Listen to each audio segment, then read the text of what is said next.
आज सारी दुनिया डिप्रेशन और मेंटल हेल्थ की बात कर रही है। क्यों? क्योंकि सुशांत सिंह राजपूत, जिन्हें हम सब जानते हैं, टीवी और फिल्मों के सुपरस्टार, उन्होंने सुसाइड अटेम्प्ट कर लिया। अब लोग उनके बारे में तरह तरह की बातें कर रहे हैं। असल वजह किसी को भी नहीं पता, पर नहीं, वो कायर था, बुज़दिल था जो उसने ये कदम उठाया। अच्छा हुआ मर गया। ऐसे कमज़ोर इंसान को तो मर ही जाना चाहिए। ऐसी ऐसी बातें कर रहे हैं लोग, सुनकर सच में बहुत बुरा लग रहा है। हाँ, मैं भी जानता हूँ सुसाइड किसी भी प्रॉब्लम का सॉल्यूशन नहीं होता, पर उसको कायर और बुज़दिल कहने से पहले क्या तुमने उसकी लाइफ के बारे में जाना, उसे समझने की कोशिश की? एक लड़का जो 30 साल की उम्र तक पटना से निकलकर सुपरस्टार बन चुका था, उसने इंजीनियरिंग का एंट्रेंस टेस्ट दिया, उसमें टॉप किया, फिजिकल ओलंपियाड विनर बना। बाद में बिना किसी जान पहचान के मुंबई पहुंचकर सीरियल्स में काम ढूंढा।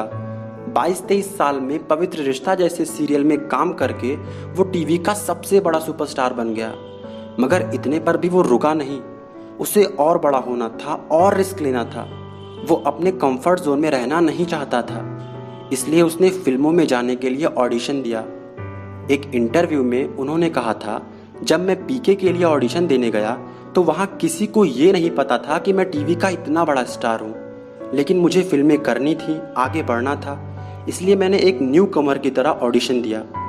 मैं आपसे पूछना चाहता हूँ, क्या एक बुज़दिल ये कर सकता है? वो बुज़दिल नहीं था, वो डिप्रेशन में था।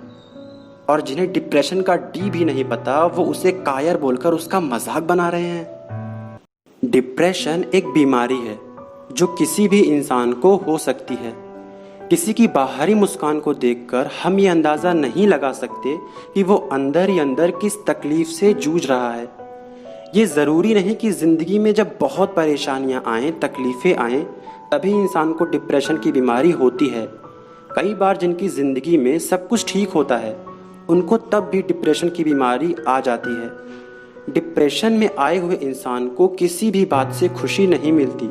वो आपको बाहर से भले ही नॉर्मल दिखे, पर अंदर से वो बहुत ही निराश और उदास होते हैं। कोई ऐसी बात ज़रूर होती है जो उन्हें हर पल परेशान करती है।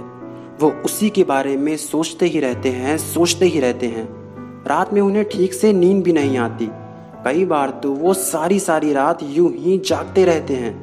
वो खुद को सबसे दूर कर लेते हैं। उन्हें लगता है कि उन्हें कोई नहीं समझेगा, और अक्सर हम भी ऐसे लोगों को देखकर नज़रअंदाज कर देते हैं। उनसे बात ही नहीं करते कि वो क्यों परेशान हैं। और जब बाद में हम ये सुनते हैं कि उस बंदे ने सुसाइड कर लिया, तो उसके बारे में हम तरह तरह की बातें करते हैं, उसे कायर और बुज़दिल बोलते हैं। मैंने कई वीडियोस देखी, how to overcome your depression. उसमें लोग बात करते हैं कि अपने माइंड को प्रेजेंट में रखो, अपने लाइफ में एक गोल सेट करो, जो काम तुम्हें खुशी दे वो करो, एक्सरसाइज करो, टाइम से सो, टाइम से उठो। हाँ भाई, मैं भी जानता हूँ ये सारी चीज़ें करनी चाहिए, ज़रूरी हैं। शायद जो बंदा डिप्रेशन की इनिशियल स्टेज में है, वो इन चीज़ों को फॉलो करके उससे बाहर आ सकता है। पर जो इंसान पूरी तरह से डिप्रेशन में है, क्या उस पर इन बातों का कोई असर होगा? शायद नहीं। तो फिर हमें क्या करना चाहिए? बहुत सीधा सा और आसान जवाब है, हमें एक दूसरे से बात करनी चाहिए। हम सबसे बड़ी गलती करते हैं कि हम किसी से बात ही नहीं करते। हमें लगता है कि हमें कोई नहीं समझेगा, पर मेरे भाई, कोई तो होगा तुम्हारा अपना जो तुम्हें समझता हो। उससे एक बार बात तो करके देखो, उसे अपनी प्रॉब्लम्स के बारे में बताओ, उससे अपने दिल की बातें शेयर करो। यकीन मानो, बहुत अच्छा फील करोगे। और आपसे भी मेरी एक रिक्वेस्ट है, अगर आप किसी को भी कई दिनों से परेशान और उदास देखो तो प्लीज़ उससे बात करो। अगर आपका कोई रिलेटिव या फ्रेंड जिससे आपने काफ़ी टाइम पहले बात की थी, प्लीज़ यार फ़ोन उठाओ, उससे बात करो।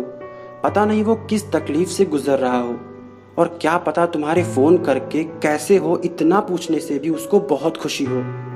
तो प्लीज़ यार एक दूसरे से बात करो, क्योंकि बात करने से ही प्रॉब्लम का सलूशन निकलेगा, सुसाइड करने से नहीं। अगर वीडियो पसंद आया हो तो प्लीज़ इस वीडियो को शेयर करो। क्या पता इन बातों से किसी की लाइफ बदल जाए।